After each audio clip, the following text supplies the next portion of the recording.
Hello everyone, welcome to back my channel. I hope everyone is having a wonderful day. Before starting the video, please go ahead and hit the subscribe button. At Society, Claire tells Kyle she thinks he'll love what she has to say. Kyle loves surprises from her. She explains it's about something they've already discussed. Kyle, I want to move in with you. Noting his expression, she asks if he still wants that. Kyle stammers, Yes, of course I want to live with you.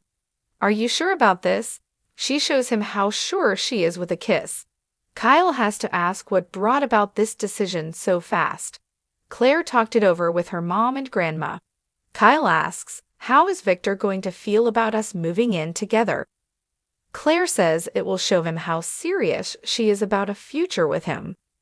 Kyle doesn't think moving in with him is about proving a point to Victor, but he thinks it may be more a part of it than she thinks. He knows she loves him, but them moving in and being together can't be about Victor or any of the Newmans. Claire didn't break free from Jordan's control for someone else to tell her who she can love. Kyle realizes she said, love. Claire used that word because it's exactly the word she wanted to use. I am saying that I'm falling in love with you. Standing up, Kyle asks if she's sure. Claire says she's as sure as someone who's never been in love before can be. Kyle asks how she knows it's the real thing. She knows she loves him because her heart skips a beat when she sees him, and it hurts a little every time she leaves him. She thinks the annoying things he does are sweet, like when he snores like the whistle of a train. Claire goes on that when she hears a love song or a romantic scene in a movie, she thinks about him. Kyle doesn't know what to say. He loves her. I really do, she cries. Claire hopes he didn't feel he had to say it back. Kyle says not at all. He'll say it over and over again. They kiss. Claire sees the way he looks at her. She smiles, so where do you want to live? Kyle says, anywhere with you.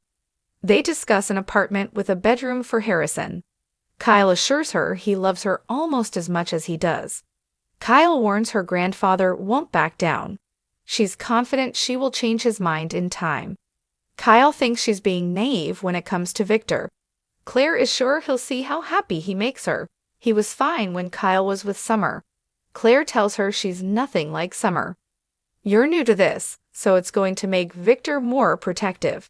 Claire sees the way Victor looks at her grandmother. It's the same way he looks at her. That's how she knows she can get him to understand how she's feeling, and that he can do nothing to stop her from being with Kyle. He thinks this sounds like quite a challenge. Claire is willing to fight for the people she loves, and he is one of those people. Kyle jokes that they shouldn't expect a housewarming gift from Victor. They express their love again and kiss. At the club, Billy insists to Phyllis that Sally can stay while they talk. He asks if Daniel is in or out. Phyllis says he's in. He's having a moment. She needs his help to get him all the way there. Billy says that's a problem.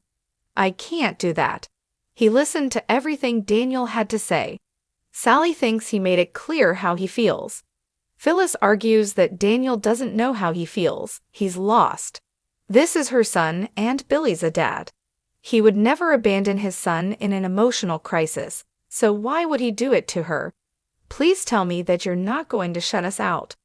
Billy's not sure that Daniel needs this just because Phyllis does. He recalls that when he lost Delia, he lost motivation for everything in life. He has to say no because Daniel needs to grieve on his own. She needs to let him handle this his own way. Phyllis reminds Billy that the only thing she asked for was for her son to be a part of this too. Billy points out he's not ready to commit to the company.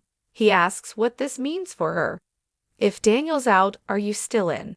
Phyllis clarifies she is not giving him an ultimatum. Billy has sympathy for Daniel, but forcing him into a situation he doesn't want to be in isn't right. It's not her call to make.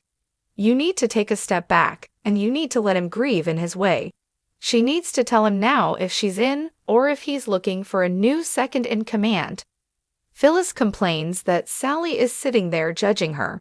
She guesses she hates that she's working with Billy and sees her as a threat. She knows she's whispering in his ear behind her back. Billy says Sally has nothing to do with this. Phyllis asks, then why is she here? Billy warns Phyllis that trying to tell everyone what to do isn't serving her. Phyllis asks why Sally is part of their business. Billy warns she's close to crossing the line. Sally tells Phyllis she wants the best for Billy. He asks again if Phyllis is joining Avid Communication.